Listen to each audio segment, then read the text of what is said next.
लगातार छोटे दलों को जोड़ने की गुंजाइश रखेगी, लगातार प्रयास होगा और समाजवादी पार्टी आने वाले समय में सरकार बनाएगी, उसके लिए रास्ता साफ कर रही है।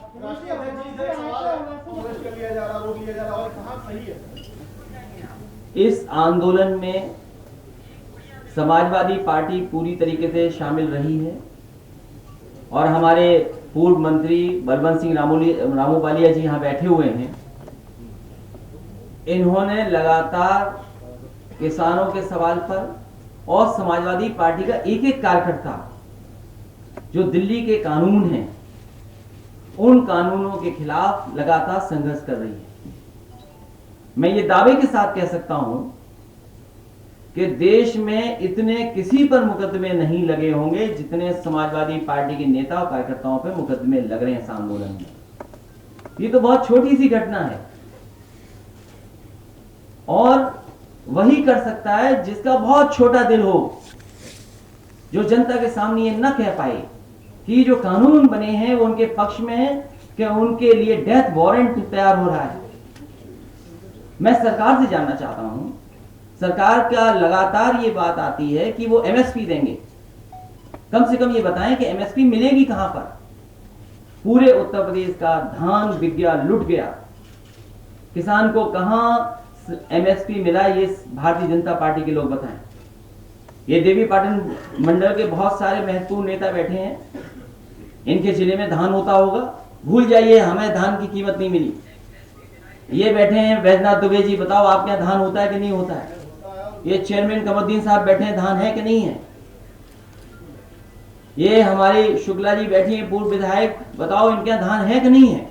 ये जनप्रतिनिधि हैं, इनसे पूछिए कि कहीं अगर सरकार ने जो एमएसपी था 1800 रुपए से ऊपर किस किसान को दे दिया। 900 1100 बिक गया। और अकेले में मैं कहूंगा पंडित सिंह जी से बात कर लेना, पूरा बता देंगे किसने ले लिया है वो पैसे। तो कहीं भी देश में, और केवल उत्तर प्रदेश का सवाल नहीं है, देश का सवाल है। आज जरूर दिखाई दे रहा है कि न जाने क्या बदलाव आ जाएगा। और फिर आप पुराना देखिए, जो जो फैसले भारतीय जनता पार्टी के थे उसने देश की अर्थव्यवस्था को बर्बाद किया है। याद कीजिए नोटबंदी, लोग लाइन में लग गए, जान चली गई। क्या नोटबंदी से भ्रष्टाचार खत्म हो गया? जीएसटी से क्या व्यापार का आसान हो गया?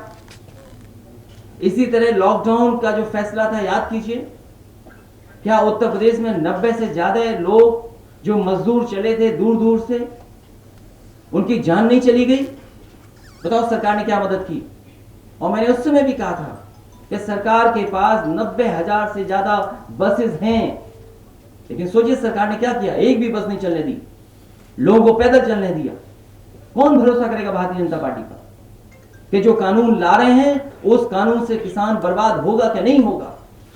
और फिर तरीका साफ है उनका, जितनी भी उत्तर प्रदेश में मंडी बन रही थी उन सबका काम रोक दिया। अब मंडियों पर नजर है, बड़े बड़े उद्योगपतियों की इन जमीनों को कैसे लिया जाए। आप बताइए एक्सप्रेसवे पे मंडियां बनी थी कि नहीं बनी थी? जितनी समाजवादी सरकार में बन गई उसके अलावा एक ईंट इस सरकार ने नहीं लगाई। आप बताइए किसान बाजार बन रहे थे, उन किसान बाजारों को क्यों नहीं बनने दे रही सरकार? ठठिया में मंडी बन रही थी, मलियाबाद में आम की मंडी बन रही थी, आपके मैनपुरी इटावा के आसपास के लिए अनाज और फल सब्जी की मंडी बन रही थी। बाबा रामदेव जी को 500 एकड़ जमीन दी थी कि मंडी बनाएंगे, वो एग्रो बेस्ड कोई कारोबार करेंगे। क्या हुआ उसका? आजमगढ़ में मंडी के लिए जगह लेनी थी, सुल्तानपुर में मंडी के लिए जगह लेनी थी, आपके गाजीपुर में मंडी बननी थी। मैं जानना चाहता हूं सरकार से कि एक्सप्रेसवे के किनारे जो मंडियां बनी थी कितनी जगह ली इन्होंने, कितने किसान बाजार बनाए हैं? लखनऊ का किसान बाजार बिक गया। और सबसे सुंदर देश का मॉल जो बनाया था समाजवादी सरकार में, वो बताओ सरकार बनती बिक गया कि नहीं बिक गया? आपका बीएसएनएल कहां खड़ा है? उन चीजों में बहस मत करिए।